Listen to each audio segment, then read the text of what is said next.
Hi foodies and welcome to Vinayak kitchen. આજે આપણે એક રીંગણાનું ગુજરાતી શાક બનાવવા જઈ રહ્યા છે, જેમાં નથી આપણે ચણાનો લોટ કે સિંગ કે તલ આપણે યુઝ કરવાના, અને સ્ટફ રીંગણા બટેટાનું શાક બનાવવા જઈ રહ્યા છે. તો ચલો જોઈ લઈએ કેવી રીતે બને છે. તો ચલો બનાવી લઈએ આપણે રીંગણા. જેના માટે આપણે 1/4 કપ તેલ લીધું છે, કેમ કે રીંગણા શાકમાં આગળ પડતું તેલ સારું લાગે છે. સ્લો ટુ મીડિયમ હીટ ઉપર તેલ આવી ગયું છે. એક બાદિયાનું ફૂલ એડ કરી દઈશું. હવે આપણે હિંગ એડ કરી દઈશું. સાથે ટમેટાની પ્યુરી બનાવી છે, કેમ કે ઉતાવળ હોય તો સારું પડે, ફટફટ ચડી જાય છે શાક. આ એક હીટ પર મોટું ટમેટું લીધું છે મેં. એકદમ સ્લો હીટ ઉપર આ ચડવા દઈશું આપણે. ટમેટાને રફલી ક્રશ કરેલી છે.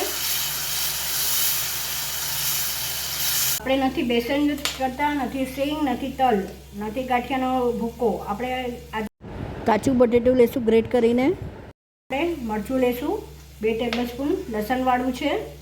સાથે આપણે 1 ટેબલસ્પૂન ધાણા જીરું, હળદર 1/4 ટીસ્પૂન, હિંગ એડ કરીશું આપણે ફરીથી થોડી. આમાં પણ સોલ્ટ ટુ ટેસ્ટ, કોથમરી એડ કરીશું આપણે એમાં.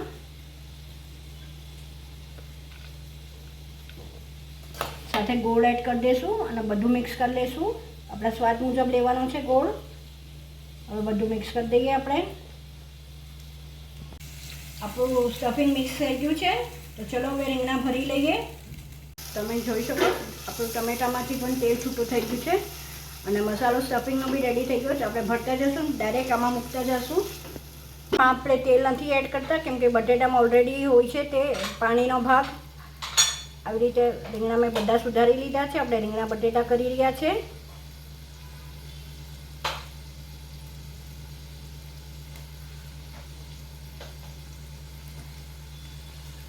ભરાઈ ગયું છે. ટમેટામાં મૂકી દેશું. આવી રીતે આપણે રીંગણા સ્ટફ કરતા જશું અને ટમેટામાં મૂકતા જશું.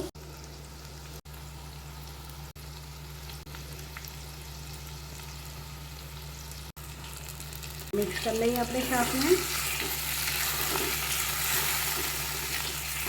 થોડા ચોળી લેશું આપણે.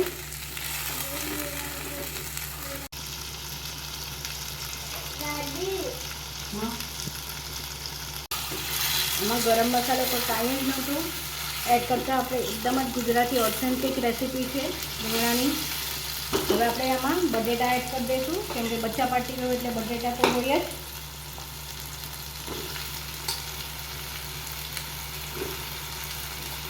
ફરીથી મિક્સ કરી લઈએ બધું.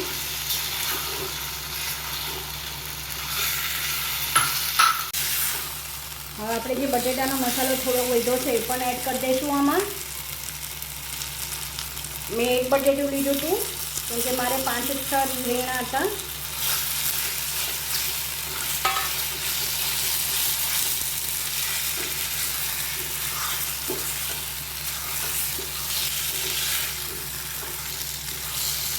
એકદમ ગ્રેવીવાળું શાક બને છે. હવે તમે જોઈશો તેલ છૂટું થવા માંડ્યું છે. આપણે 1 ગ્લાસ પાણી એડ કરી દઈશું અને 2 વિસલ કરી દઈશું શાકને. આપણે લીડ લગાવી દીધું છે. 2 વિસલ કરી દઈશું.